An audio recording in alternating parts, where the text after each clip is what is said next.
Todos os caminhos levam a Roma? Será? E quem disse essa frase e por quê? Amados irmãos e irmãs, estamos no canal do Sopro da Misericórdia e hoje nós vamos com o programa Resenha Rezada. Mas se a resenha é rezada, vamos começar rezando. Pelo sinal da Santa Cruz, livra-nos Deus nosso Senhor dos nossos inimigos. Em nome do Pai, do Filho e do Espírito Santo. Amém. Vinde, Espírito Santo, enchei os corações dos vossos fiéis e acendei neles o fogo do vosso amor.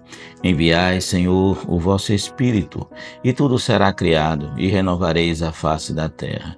Oremos, ó Deus, que instruíste os corações dos vossos fiéis, com a luz do Espírito Santo, fazei que apreciemos retamente todas as coisas segundo o mesmo Espírito, e gozemos sempre da sua consolação. Por Cristo, Senhor nosso. Amém. Amém, amados irmãos e irmãs. Todos os caminhos levam a Roma. Por quê? Olha aqui.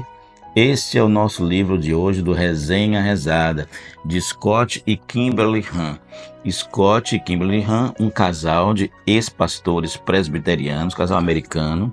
Nós já temos uma resenha rezada com um dos livros dele, que é o Banquete do Cordeiro. Então, aconselho você também a dar uma olhadinha no nosso canal, que é o que tem a ver com a missa com Apocalipse, né? Então pegue esse vídeo também para dar uma olhada. Bom, mas hoje nós vamos falar sobre Todos os Caminhos Levam a Roma. Essa já é uma edição mais antiga, já tem outra edição. Importante é você registrar o nome desse livro e não deixar de ler. Talvez esse seja uma das resenhas rezadas mais importantes. Se eu pudesse, como o Padre Gabriel falou outro dia, comentando sobre este livro, Padre Gabriel Vilaverde, que eu estou me referindo, ele dizia, se eu pudesse, eu pegaria um caminhão e distribuiria esse livro. Então, eu quero até pedir desde já que você possa compartilhar depois com outras pessoas para dar essa dica de leitura importante. E por que é importante? Porque nesse livro, eles contam a trajetória, repito, da igreja presbiteriana para o catolicismo, perfeito? E aí, como é que se dá essa linguagem? Primeiro que não é uma linguagem descritiva, informativa tão somente.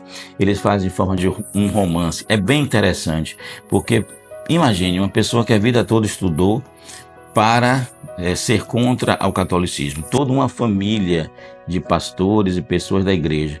E aí contra o catolicismo. E de repente você se diz católico e sua esposa também. Foi um tsunami na vida desse casal.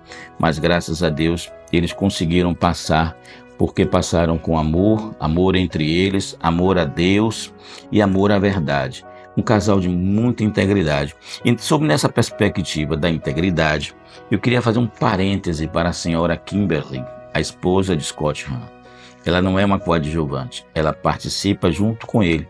E é interessante no livro que tem uma parte que ele escreve, outra parte que ele escreve, muitas vezes sobre as mesmas coisas, e você tem as visões de um e de outro. É muito, muito bacana. Eu já li esse livro 3 vezes e tenho vontade de ler mais uma vez. E a senhora Kimberly diz o seguinte, uma integridade fantástica, e a busca da verdade desta senhora é muito importante. Ela não quis ser pastora. Ela estava na igreja que tinha outras pastoras. Por que não? Porque ela não viu argumentação bíblica que desse suporte à mulher ser pastora. Tá certo? Isso nos faz pensar outra questão que é da nossa igreja. Muitas pessoas querendo que ordene-se mulheres. Não há fundamentação. Vamos lá.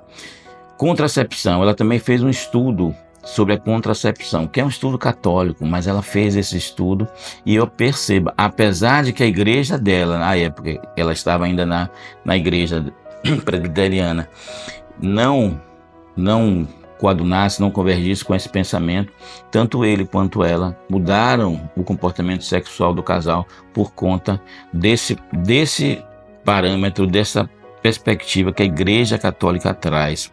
E aí eu queria fazer um parênteses para você. Leia no catecismo, porque não é uma coisa fácil de entender a contracepção.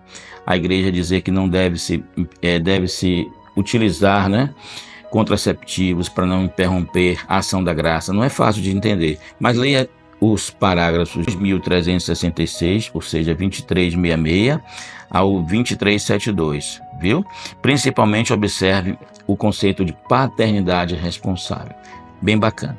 Bom, e aí como é que é essa trajetória? Ele vai trazendo, ele e ela vão trazendo cada ponto de divergência da igreja, começando pelo batismo. Então, quando Scott começa a ler essa pesquisa, inclusive, ele tinha feito sobre batismo, ainda quando era jovem, não depois que já era mestre, mas ele retornou com a pesquisa, e ele percebeu que não existia na Bíblia nada que contradissesse o batismo de criança. Ao contrário, você encontra na Bíblia indícios de que deve-se batizar as crianças, como o nosso Senhor diz em Mateus 19:14, né? Deixa vir as minhas criancinhas e não as impeçais, porque delas é o reino dos céus. Mateus 19:14. Arrependei-vos e batizai-vos em nome de Jesus Cristo para a remissão dos vossos pecados e recebereis o dom do Espírito Santo, porque para vós é esta a promessa e para os vossos filhos. Está em Atos 2, 38, 39. Se você for em Atos 16, 14 a 15, você vai ver o batismo de Lídia e de toda a sua família, toda a sua casa. Em Atos 16, 32, 33, o batismo do carcereiro de São Paulo. Ou seja, você só acha indícios positivos e não negativos contra o batismo de criança. Tá certo? E assim ele vai fazendo. Ele fala sobre eles, né, os dois, né, conversam sobre justificação pela fé. Esse é um ponto importantíssimo, a sola fide. Isso cai por terra depois que ele começa a estudar, porque ele estuda a patrística, estuda o Vaticano II e vai perceber que a verdade realmente, para ele, para nós católicos, está na nossa igreja, na nossa doutrina. Eles também estudam a Eucaristia, a missa, e aí eu volto a me referir ao Banquete do Cordeiro, o outro livro dele, que ele fala exatamente sobre esse ponto, com detalhes. É muito bom e tem uma resenha rezada também sobre este livro. Só a Escritura, outro ponto também importantíssimo para o protestante. Então não se pode fazer nada que não está na Escritura. Aí eles mostram que o católico não faz nada que não está na Escritura e além de que não está posto lá que é só a Escritura. Ao contrário, há indícios de você acreditar na igreja, acreditar na tradição. Tudo isso ele traz com os versículos, capítulos, citando, que não dá para a gente fazer isso agora. E também eu quero que você leia o livro. A devoção a Maria, devoção a Nossa Senhora, tem lá escrito a obra-prima de Deus. Muito lindo isso. Primeiro sacrário, né? Intercessão dos santos, a questão das imagens, tudo isso está posto no livro, de forma muito consistente em termos bíblicos. Todos eles fazem referência à Bíblia. Então, até para o protestante que queira ir, nossos irmãos protestantes que queiram ler, também é um bom exercício. E aí, eu achei uma frase interessante que é Lutero ao contrário, né? Ela chama ele de você está sendo o Lutero ao contrário, porque enquanto Lutero chamava as pessoas para saírem, claro, ele está chamando agora as pessoas para voltarem para casa, como ele mesmo diz, né? Ele faz uma oração e nessa oração ele conversando com o Senhor, ele diz: Pai, quero voltar para casa, porque ele já percebe onde está a verdade e que para ele isso, e para ela isso é fundamental, a verdade, independente do custo, que foi um alto custo para ele, podem ser para os dois, podem ter certeza. Aí sim, já no final do livro, ele diz assim: regressem à casa na igreja fundada por Cristo. Vou repetir: regressem à casa na igreja fundada por Cristo. Essa é a conclusão que ele chega. E não deixem de ler com carinho na página 219, que é o início da conclusão, ele nos exortando, nos motivando a ler as Escrituras, a viver mais, a conhecer mais. Isso é uma coisa que os protestantes fazem, que a gente precisa também fazer cada dia mais, ler mais, conhecer mais.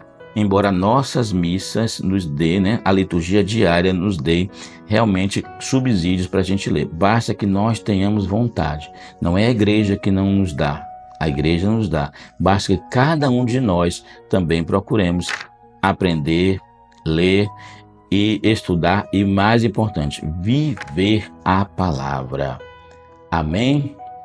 Amados irmãos e irmãs, por favor, compartilhem esse vídeo, comprem um livro, emprestem um livro, mas vamos compreender melhor a nossa fé para que a gente possa defendê-la, não é? Defendê-la. Isso é muito importante. Conhecer, viver melhor e defender. Não esqueça de ler também, como ele mesmo indica, não só a Escritura, mas o Catecismo da Igreja Católica, SIC, né? Nosso Catecismo da Igreja Católica. Amém? O Senhor esteja convosco. Ele está no meio de nós, por intercessão da bem-aventurada Virgem Maria e seu castíssimo esposo, São José. Abençoe-vos o Deus Todo-Poderoso, Ele que é Pai, Filho e Espírito Santo. Amém. Fiquem em paz, fiquem no sopro da misericórdia.